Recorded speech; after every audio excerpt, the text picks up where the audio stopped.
Waalaikumsalam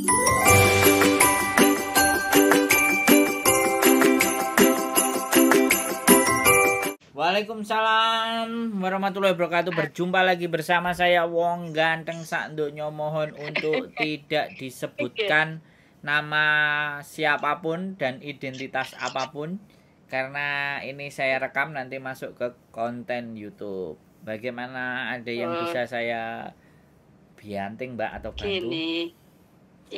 Gini Mas Sandro, ya saya dari Blitar ya. Nggak usah disebutin namanya. Nggak usah disebutin namanya. Oke, gimana? Panggil saya Ibu ya, karena saya sudah tua ya. Ini begini ya, saya punya istilahnya unek-unek ya, ini Pak Sandro ya. Saya juga kurang paham dengan keadaan Hong Kong sekarang ini ya. Siap. Begini gitu. Bulan Mei kemarin saya barusan datang ke Hong Kong itu dalam rangka suami saya kan meninggal di Hong Kong. Ya waktu itu. Terus kapan hari itu saya bulan Maret baru kembali ke Indonesia itu bulan Mei. Tetapi waktu itu saya masuk ke Hong Kong itu saya langsung kena karantina 14 hari. Ya, gitu. Nah, terus maksud saya gini, pada waktu saya di karantina 14 hari di Hotel Westin itu, hidung saya ini terus sama gorokan saya ini kan terus tiap hari diperiksa itu. Nah, tapi enggak masalah gitu, enggak ada apa-apa. Memang sudah prosedurnya, mungkin peraturan kesehatan sana ya saya mengikuti gitu. Tapi kedatangan saya ke Hong Kong itu dalam rangka ini acara pemakaman suami saya gitu Mas Andro. Nah terus karena saya awam ya, saya nggak tahu Hong Kong itu peraturannya seperti apa, undang-undangnya seperti apa gitu. Jadi saya tidak paham. Terus yang saya tanyakan itu begini, gitu. Suami saya kan meninggal di Hong Kong itu. Di sana juga ada rumah, ya kan. Terus ada anak juga di sana. Tapi anak saya itu sudah dewasa yang di Hong Kong itu. Gitu. Terus yang di Indonesia ini saya ada anak 2. Dan kemarin itu saya ajak ke Hong Kong, itu yang anak yang paling kecil, karena anak saya yang nomor 2 itu masih pendidikan di Surabaya gitu. Terus yang saya maksud itu, ya misalkan saya datang ke Hong Kong itu supaya saya bisa tetap di Hong Kong itu, saya menggunakan visa apa gitu. Gitu Mas Sandro. Oke. Status suami sampean di Hong Kong dulu itu sama sampean bagaimana? Iya, menikah di Hong Kong. Terus sampean tinggal di Indonesia? Karena kami beda agama ya, kami beda kepercayaan pada waktu itu. Jadi saya menikahnya di Hong Kong di Tsim Sha Tsui waktu itu. Setelah tahun 2000 saya pulang ke Indonesia, gitu. Terus melahirkan 2 putra, 1 putri 1 putra, gitu. Nah setelah itu saya datang lagi ke Hong Kong itu tahun 2004, yang terakhir tahun 2008. Itu sampai sekarang, barusan saya kemarin itu ke Hong Kong, saya nggak tahu kalau suami saya itu ternyata karena COVID lagi gencar-gencarnya ya. Waktu itu saya mau berkunjung ke Hong Kong, tapi waktu itu suami saya melarang jangan karena ada COVID gitu. Ya. Jadi sakitnya suami saya itu memang dirahasiakan sama keluarga besar yang di Madiun, sama anak saya yang di Hong Kong. Gitu. Jadi saya tidak tahu ya suami saya sakit. Itulah ternyata suami saya itu meninggalnya karena gagal ginjal gitu. Nah, terus sekarang itu saya bingung gitu. Terus seperti Nun Sewu ya, maaf ya, saya bukan mau, cuma saya kepengen supaya saya ini bisa tetap ya bisa di Hong Kong. Di Hong Kong maksud saya menemani anak saya, apalagi anak saya yang putri ini mau ke Hong Kong. Nah itu nanti prosedurnya seperti apa? Seperti saya kan dulu yang menanggung saya itu kalau saya di Hong Kong kan suami saya, terus suami saya kan tidak ada sekarang. gitu. Terus apa bisa anak saya ini istrinya menanggung saya, maksud saya supaya saya itu di Hong Kong itu ya bisa menemani anak saya yang putri ini. Kalau anak saya yang nomor 1 sudah dewasa, sudah bekerja di Hong Kong, jadi saya nggak perlu gitu. Yang saya tanyakan itu bagaimana caranya saya bisa menetap di Hong Kong, itu harus bagaimana, atau menggunakan visa, mungkin visa kerja atau visa apa. Nah terus karena saya komunikasi bahasa Kantonis itu kurang pinter ya, banyak yang sudah lupa. Jadi saya itu hanya satu kendala saya itu sama anak saya yang besar ini, kendalanya komunikasi. Jadi kalau diajak ngomong yang begitu dalam itu belum paham gitu. Gitu Mas Andro. Oke. Waktu menikah sama suami di Hong Kong itu sampean tidak mengajukan tinggal atau visa dependent sama imigrasi? Saya punya visa, saya punya KTP itu tahun 94 ya. KTP itu dan itu sebentar, KTP saya Hong Kong. sebentar ya. Sebentar. Saya nanya, sampean jawab pas. Jadi jangan saya nanya, sampean ngasih penjelasannya panjang. Maka kalau sampean penjelasannya panjang, sampean nggak akan menemu clue-nya. Saya nggak bisa jelasin. Oke. Karena kesempatan saya ngomong kan sampean sudah cerita lagi. Saya ngomong dikit sampean cerita lagi. Jadi kan nggak ada titik temu. Maksud nggak? Sampean nggak akan dapat apa yang sampean mau gitu loh. Makanya saya harus mengkonfirmasi dulu banyak hal soalnya. Untuk sampean bisa datang ke sini itu banyak hal. Dan banyak faktor dan banyak cara, nggak cuma satu. Makanya saya harus benar-benar menggali informasi ini, harus digali. Nggak cuma sampean bisa saya menikah terus kenapa, gimana caranya aku balik ke Hong Kong, kan nggak bisa sesederhana itu pertanyaannya. Nah, waktu dulu menikah sama suaminya, apakah sampean tidak mengajukan visa dependent? Satu itu, jawabannya apa? Visa dependent itu apa ya maksudnya? Nah, sampean visa dependent aja nggak tahu. Jadi pada saat Hong Kong dulu sampean setelah menikah sama orang Hong Kong, kemudian selanjutnya adalah proses selanjutnya adalah sampean ke imigrasi untuk mengajukan visa dependent, yang artinya visa yang keberadaannya itu tergantung dari spouse atau pasangan sampean. Kalau inisial D KTP biasanya kalau pada zaman KTP housekeeper atau domestic helper itu kan W atau WX. Nah, kalau sampean dependent bisa jadi M, bisa jadi F. Tapi dia punya KTP apa? Nah, dia KTP-nya apa? KTP sampean lama, KTP lama tahun 90. Inisialnya itu. Depannya apa? Hurufnya. Coba saya lihatnya ya, dulu ya. Sampean foto, sampean kirim ke saya. Kalau enggak salah ya itu ya.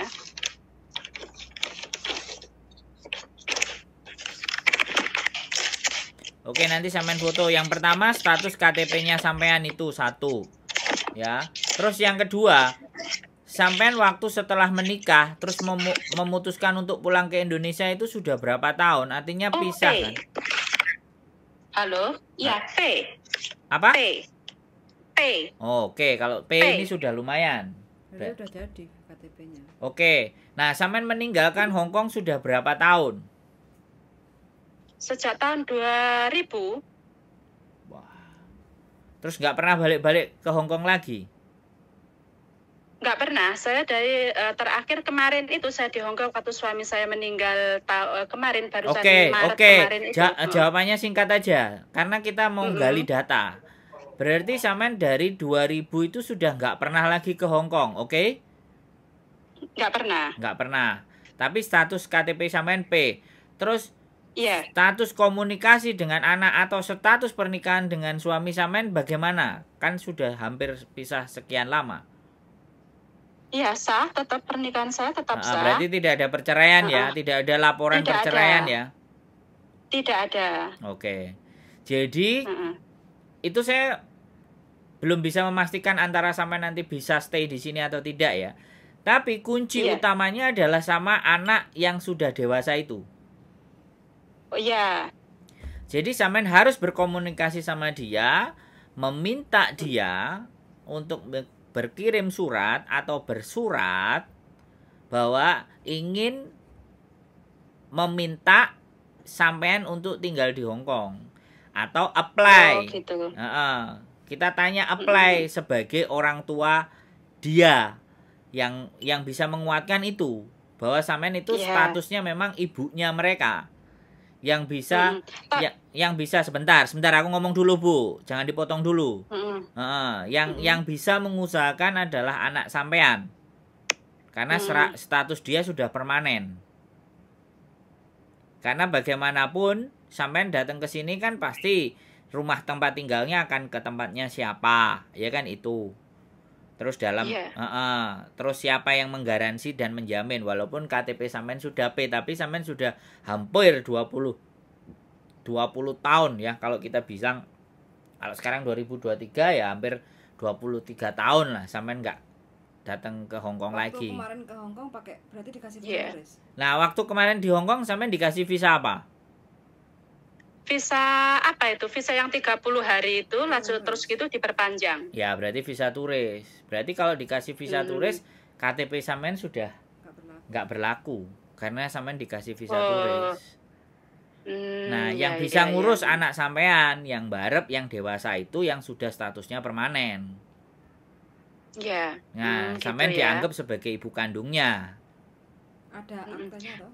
Ada aktenya nggak? Anak itu ada aktenya nggak? Akte itu kan pasti menunjukkan antara sampean terlahir. Iya, saya potong ya. Saya potong ya. Anak saya yang pertama itu Nun Sewu itu anak sambung, anak hasil perkawinan suami saya yang pertama. Terus yang kedua umurnya? Yang kedua itu usia 22, sekarang masih kuliah di Surabaya. Berarti tidak di Hong Kong? Tidak, yang nomor 2 tidak, yang nomor 3 juga tidak. Nggak bisa Mbak, berat sampean untuk bisa tinggal di Hong Kong berat. Tapi sekali lagi kalau ngurusi harta waris atau ya saya nggak ngerti ya karena ini posisinya dia punya anak, jadi harta warisnya bisa turun ke anak. Kalau sampean sebagai pihak istri ya sebenarnya tetap ada hak juga sih. Tapi kalau datang ke sini sampean ngurusi harta waris berapa sisa hasilnya itu masih bisa tinggal rundingan sama anak perempuan yang bukan dari sampean. Jadi seperti itu, Bu. Gitu ya. Kebetulan kan saya sama anak saya ini itu hubungan saya baik, cuma saya terkendala dengan bahasa itu aja. Bahasa Kantonis saya itu banyak yang lupa gitu. Kemarin dia malah mengasih tahu saya kalau ibu mau ditinggal di sini boleh, oke, nanti saya yang ngurusin semua gitu. Terus kalau adik mau sekolah di Hong Kong juga boleh, atau mungkin dia mau meneruskan kuliahnya di Hong Kong juga boleh gitu. Nah, cuma ada hal-hal yang saya kurang paham mengenai visa-visa itu, saya kurang paham. Cuma kemarin itu kok saya di imigrasi langsung dikasih 30 hari karena kemarin itu bapak pemakamannya di bulan April. Jadi itu saya diundur lagi, dimintakan visa diperpanjang lagi 30 hari. Jadilah saya 60 hari tinggal di Hong Kong kemarin itu. Nah iya gitu. Makanya yang bisa membantu dan ngusahain dia, yang ngusahain sampean ya dia. Anak saya ini ya. Ya karena gitu. Kuncinya cuma itu. Jadi pemerintah Hong Kong akan melihat dia, permintaan dan permohonannya dia datang ke imigrasi karena terhitungnya ini adalah istri dari bapak saya setelah bapak saya menikah lagi kan, intinya kan seperti itu. Iya. Karena bapak itu halo. Ya, lanjut. Karena gini, karena anak saya yang nomor 2 ini kan memang diharapkan sama kokonya ini untuk ke Hong Kong untuk meneruskan pendidikannya gitu. Nah, terus anak saya juga belum pernah masuk ke Hong Kong, baru pertama besok itu bulan depan itu dia mau masuk ke Hong Kong, tetapi juga dia minta ditemani. Anak saya yang nomor 1 ini yang sudah tinggal di Hong Kong ini ngomong, kalau begitu adik ditemani saja sama ibu, dia bilang gitu. Soalnya adik saya kan perempuan, anak saya kan perempuan ini, gitu. Yang ini. Oke, jadi dia minta ditemani. Sebentar. Anak sampean yang dari suami itu kan laki-laki kan? Perempuan. Perempuan. Oh, perempuan. Jadi dan dulu waktu sampean menikah sama bapaknya dia umur berapa?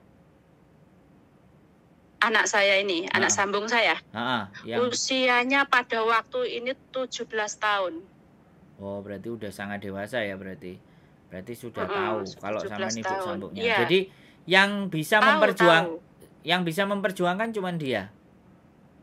Gitu ya. Ya. Oh, jadi kemungkinannya juga akan tipis karena sekali lagi sampean walaupun sudah KTP-nya P, seharusnya sampean tidak meninggalkan Hong Kong.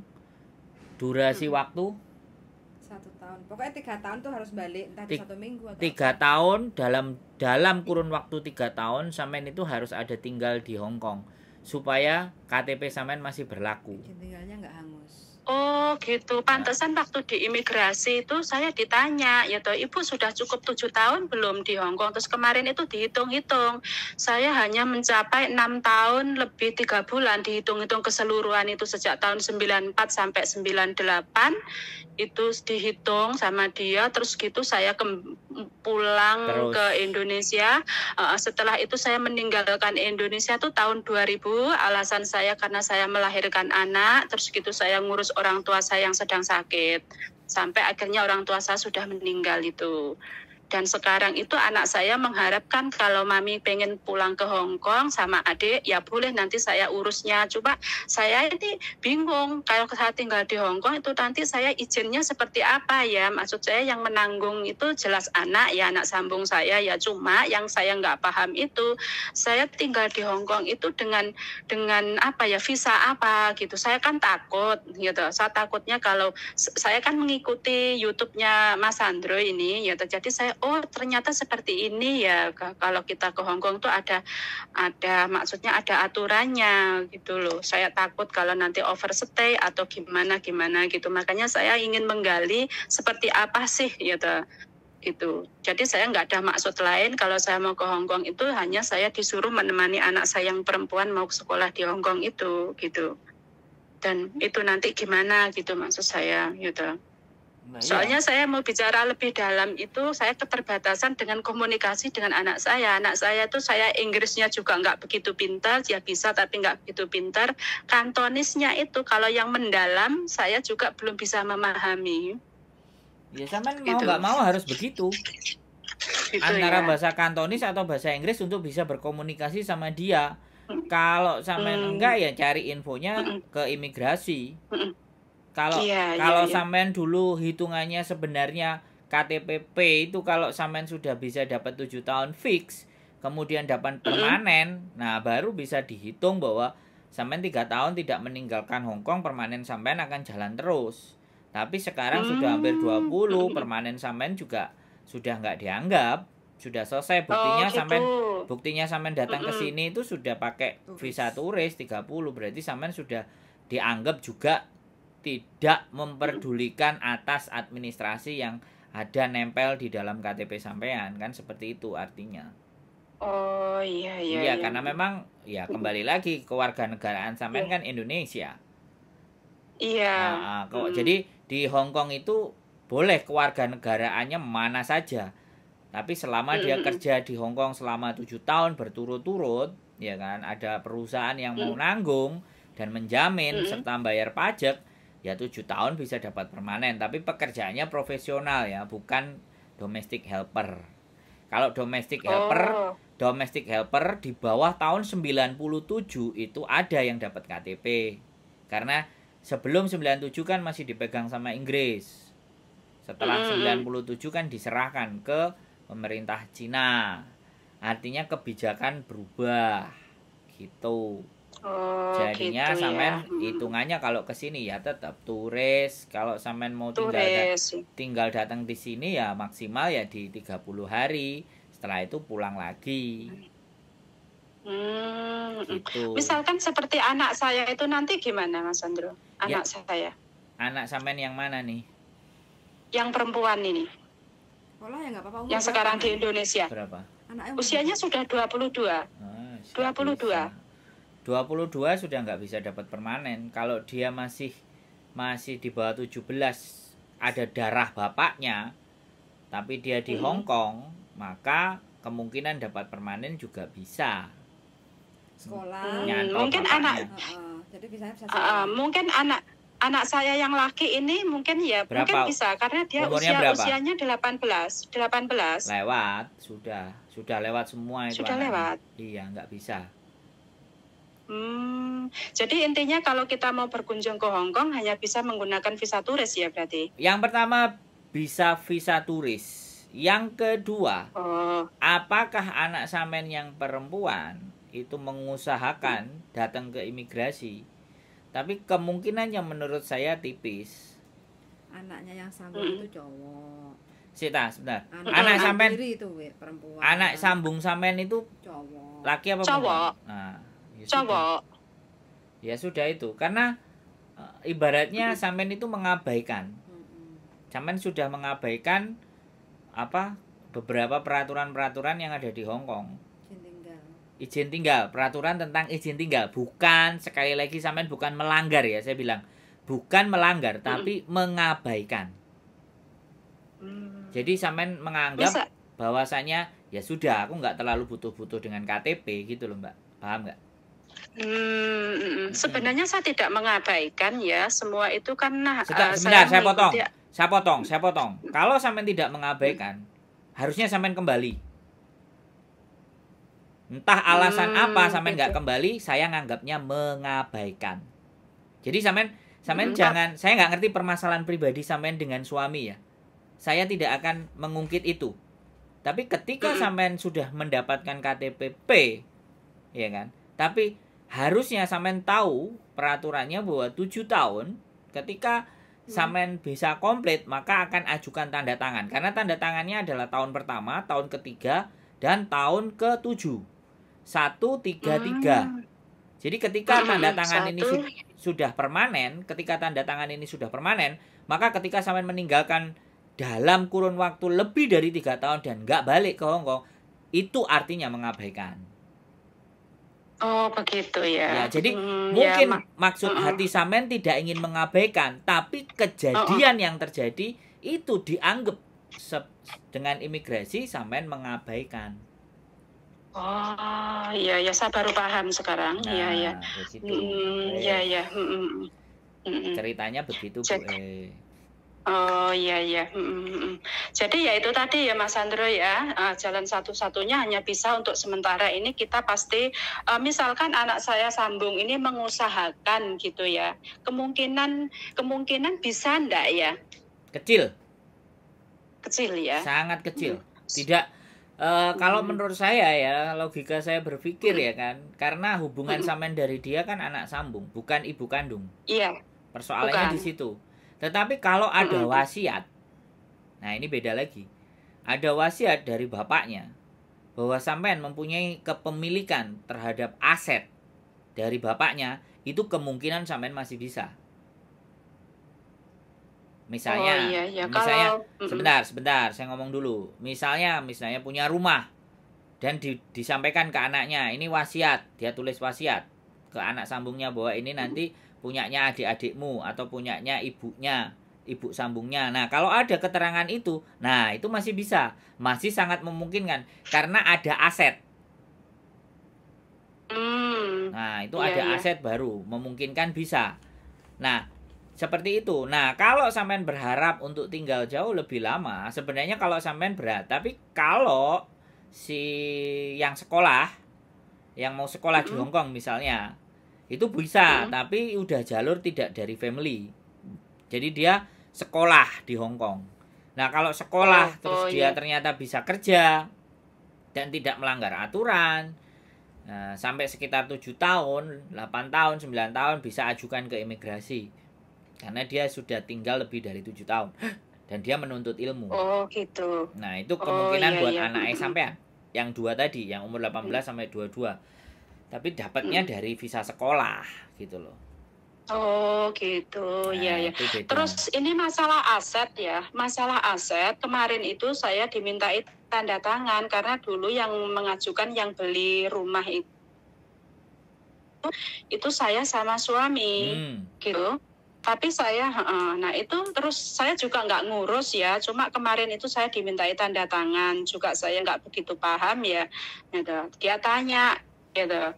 Dulu rumah ini kan yang minta kan mami sama papi, gitu. Terus ini ada pembaruan gitu katanya. Karena saya kan sudah lama nggak di Hong Kong. Itu maksudnya misalkan ya terjadi dijual atau gimana, itu kan nantinya tetap memerlukan tanda tangan saya ya, atau maksudnya persetujuan dari saya atau gimana? Ya, kalau dibelinya, sekali lagi kalau dibelinya setelah menikah dengan sampean, nah hukum Hong Kong masih nganggap sampean menjadi hak waris juga. Apalagi sampean bisa baik sama anaknya yang laki-laki. Artinya pembagian hasil dan semuanya itu kan ada aturannya. Jadi seperti itu. Tapi tanda tangan gitu, doang. Ya. Tapi kalau sampean tidak menginginkan untuk dijual, ya itu akan berat. Kalau kasus itu tidak diselesaikan dan dibiarkan terlalu lama dalam jangka kurun waktu beberapa tahun, karena tidak diurus dan tidak digubris, bisa diambil oleh pemerintah. Kalau di sini sistemnya gitu. Begitu. Kalau di Indonesia kan enggak, dicari ahli warisnya. Kalau di Hong Kong ada batasan waktu. Kalau ahli warisnya tidak ada bayar, tidak ada apa, semuanya dibiarkan, disuratin bolak-balik juga enggak ada, aset itu akan disita pemerintah. Gitu. Banyak rumah-rumah orang yang zaman dulu yang ditinggalkan oleh ahli warisnya yang sudah di Amerika, sudah di UK, nggak diperdulikan lagi, akhirnya aset itu diambil sama pemerintah terus dipugar, digunakan sebagai bangunan pemerintah. Jadi seperti itu kalau di Hong Kong. Makanya kalau kemarin tanda tangan, harusnya sampean tahu setiap apapun yang harus ditandatanganin, sampean harus ngerti. Kalau nggak ngerti minta penerjemah. Kalau enggak ya jangan tanda tangan, itu wajib. Tapi kalau sampean cuma tanda tangan dan tanda tangan saja, ya wallahualam bisawab, siapa yang tahu kita? Yang tahu ya gitu. Kemarin kemarin tuh cuma saya dimintai tanda tangan dikarenakan apa ya, waktu itu pihak rumah ya itu ngasih tahu ke saya, katanya karena rumah ini kan berpenghuni 4 orang. Nah, terus 4 orang. Nah, waktu itu anak saya kan belum bisa datang ke Hong Kong. Akhirnya ditunggu sama pihak rumah itu. Yaitu nanti, kalau sudah mencukupi usia sekian harus datang ke Hong Kong begitu. Karena waktu itu yang didaftarkan masuk ke waktu beli rumah itu anak saya juga masuk. Anak saya yang perempuan yang di Indonesia ini, gitu. Nah, iya. Tapi ternyata kan sudah diabaikan. Enggak, sebentar. Berarti kan sudah diabaikan. Sampai tahun berapa sampai balik lagi ke situ? Kalau sudah dikasih tahu kan ya harusnya kan dipenuhi. Nah, ternyata itu kan tidak dipenuhi. Kalau tidak dipenuhi kan artinya diabaikan. Kalau diabaikan ya otomatis gitu. Tapi begini ya, suami saya tidak mengabaikan. Pada waktu itu dia dipanggil itu juga memberikan keterangan gitu. Di kantor di imigrasi itu memberikan keterangan kenapa tidak bisa datang. Alasannya pada waktu itu memang benar-benar anak saya waktu itu masih pendidikan, terus gitu. Yang keduanya itu katanya ya nanti kasih tenggang waktu pada waktu itu, ingat saya begitu. Pertanyaan sampean sekarang saya potong, mohon maaf sekali lagi. Pertanyaan sampean mau diapain sekarang itu aset? Pertanyaan saya itu aja. Kalau masalah aset saya sebenarnya tidak begitu mementingkan kan ya, karena bapaknya pada waktu itu menuliskan bahwa anak-anak nanti jika sudah dewasa kalau dia bisa memilih silahkan datang ke Hong Kong, hanya begitu. Jadi saya tidak menginginkan aset itu mau dijual mau di apa ya toh. Saya terserah terhadap anak-anak gitu, termasuk anak saya yang sambung ini dan anak saya yang di Indonesia 2 ini. Gitu. Tapi terus alangkah baiknya saya minta pendapatnya Mas Sandro, gitu. Enaknya gimana itu? Ya enggak, pertanyaan saya sampean yang disuruh tanda tangan kemarin isinya apa? Kan saya harus tahu itu. Isinya itu memberitahu bahwa rumah ini kan isinya harus 4 orang. Dikarenakan anak saya nggak bisa datang, dia ngasih tahu bahwa anak saya yang kecil ini harus dimasukkan juga, gitu. Udah gitu yang aja. Saya taunya ya. Oke, sebentar, saya potong lagi ya. Giliran saya yang jelasin. Jadi berarti aset rumah itu masih ada? Masih ada. Sampean tinggal bertanya sama anaknya, aset rumah ini bagaimana? Boleh kami tinggali apa enggak di sini? Kalau boleh ditinggali, itu yang digunakan sampean untuk bisa enggak mendapatkan visa ketika sampean punya aset sebagian rumah yang ada di situ gitu loh. Bisa dipahami enggak? Oh, ya paham. Nah, Ya, makanya gitu ya. karena masih ada rumah itu yang atas nama sampean dan suami. Otomatis ya.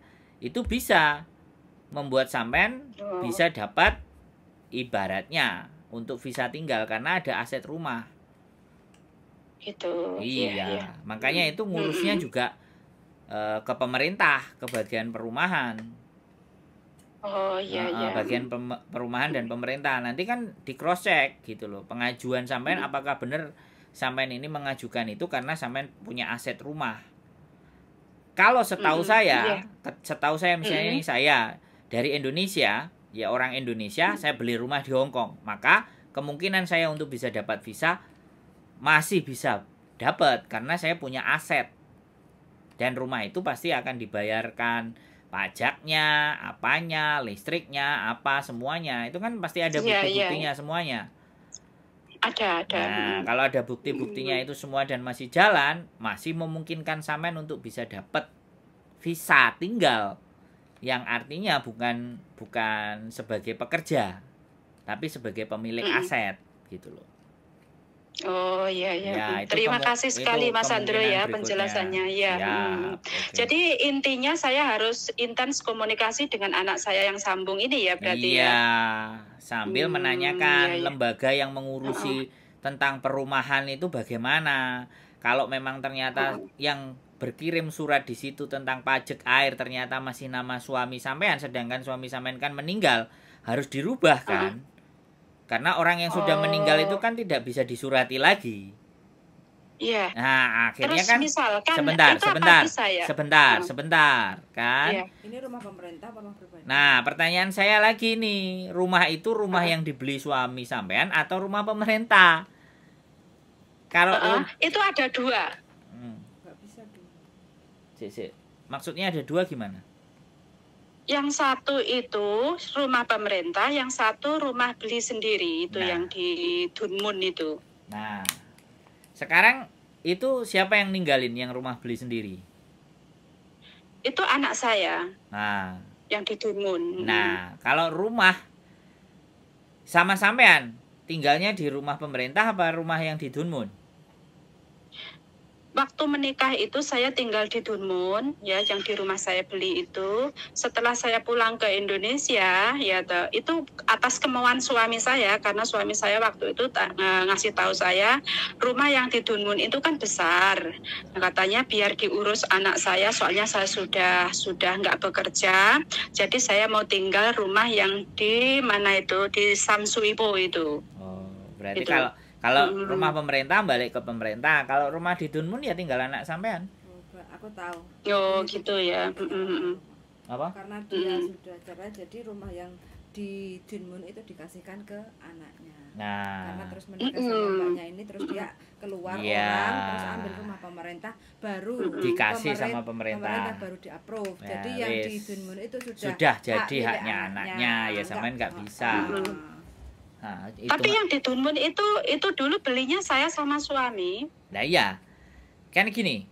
Jadi mungkin ya sampean sudah janjian sama suami. Makanya saya yang ingin saya sampaikan, kalau sampean tanya sama rumah yang di Dunmun itu, tanyakan ke anak sampean status sertifikasi dan status kepemilikannya itu bagaimana. Kalau status kepemilikannya ternyata masih atas nama bapaknya dan sampean, sekali lagi kemungkinan untuk dapat visa masih bisa karena punya aset kepemilikan. Tapi kalau, ya kan, sekali lagi ini kalau atas nama itu sudah dirubah menjadi nama anak sampean yang status pemiliknya, sudah. Dan Hong Kong kalau dia punya rumah pribadi, mau apply rumah pemerintah nggak akan di-approve. Nah, ini juga. Nah, ini kalau makanya kalau itu udah dibalik. jadi kalau sudah di-approve berarti rumah di Tunmun itu sudah diatasnamakan anaknya itu. Walaupun belinya sama dulu sama Mbak. Walaupun belinya sama sampean, tapi kalau dia sudah memilih untuk tinggal di rumah pemerintah, berarti status kepemilikan yang di Tunmun itu pasti dilepas. Karena Hongkong nggak mungkin ngasih rumah pemerintah tapi punya statusnya rumah, ya kan? Logikanya kan nggak masuk. Iya. Gitu, Mbak. Iya. Sudah bisa dipahami kira-kira? Paham. Iya, mengerti. Jadi waktu itu saya ditanya sama anak saya yang ini anak sambung, saya ngasih tahu kalau Mami mau tinggal di Hong Kong gitu. Biar sama adik-adik gitu maksudnya, nanti saya menempati rumah saya ya sendiri, dia bilang itu. Nah, terus saya nggak paham. Nah, terus selama ini seperti air, seperti apa itu siapa yang bayar? Katanya dia. Tapi kalau Mami mau tinggal di sini ya nggak apa-apa, dia bilang gitu kemarin.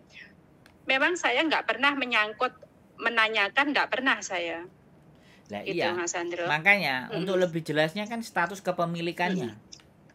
Yang ditanyakan iya, saya nggak mempertanyakan siapa yang tinggal apa enggak. Status kepemilikannya di Departemen Perumahan itu anak sampean atau bojo sampean. Itu aja sih. Kalau sampean mau merunut dan menanyakan jauh lebih lanjut. Kalau saya begitu. Tapi saya hanya kemarin itu terima suratnya itu masih atas nama suami saya. Rumah yang di perumahan itu. Terus rumah yang di Tunmun itu juga masih suami saya. Kalau dia berubah kan pasti atas nama anak saya ya mestinya. Tapi itu masih atas nama suami saya. Ya makanya dipastikan, Bu. Sampean pastikan gitu loh. Gitu. Kalau sampean bisa tahu jawabannya pasti, maka sampean bisa mengatur strategi dan langkah berikutnya. Kalau memang berharap tetap ke Hong Kong, jatuhnya ya visa turis 30 hari. Gitu loh. Iya. Jadi hubungannya hanya stepmother. Stepmother itu ibu tiri. Stepmother.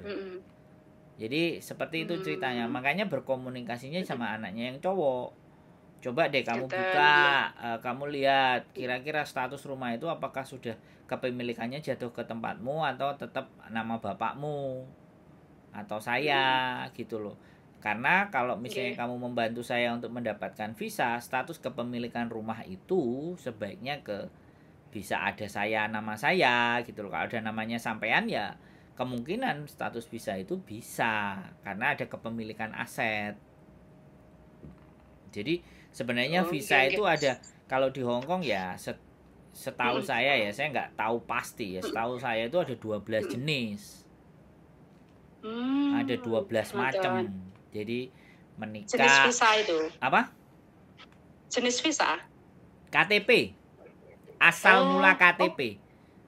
Jadi gitu. dapatnya permanen KTP itu huruf-hurufnya itu ada sampai segitu gitu. Gitu. Jadi ada yang investasi, modal usaha, ada yang aset, kepemilikan aset gitu kan. Ada yang orang tuanya dulu di Hong Kong, terus anaknya tinggal di mana, terus pingin kembali lagi dapat karena lahirnya di Hong Kong, kan macam-macam kayak gitu loh. Banyak hal gitu loh.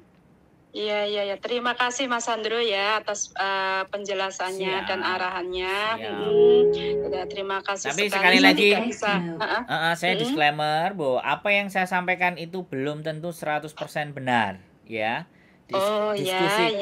Diskusi kita itu diskusi lebih ke arah logika, kira-kira bagaimana dan seperti apa gambaran secara umum.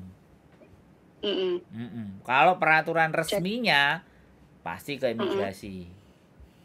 Iya. Dan saya kan juga berkunjungnya itu kan atas permintaan anak saya, anak sambung saya. Kalau saya diminta, intinya begini, kalau saya mau tinggal di Hong Kong itu atas kemauan anak saya sambung ini juga yang menyuruh dia gitu. Ya, tapi kalau tidak ada dasarnya, Bu, sebentar saya potong lagi. Tidak ada dasarnya untuk imigrasi mengeluarkan visa buat sampean, ya berat gitu loh, paham kan? Karena hubungannya adalah step mother ibu tiri ya, bukan ibu kandung. Nah, itu yang harus sampean garis bawahi. Iya. Ya. Saudara. Itu makanya itu yang bikin saya bimbang tuh kan itu, ya tuh. Iya, makanya sampean tinggal komunikasi aja, rutinkan komunikasi sama anaknya. Bagaimana dan seperti apa kemungkinannya. Jawaban pastinya di imigrasi itu, Bu. Gitu, nggih. Terima kasih loh Mas Sandro ya, cukup sekian dulu gitu.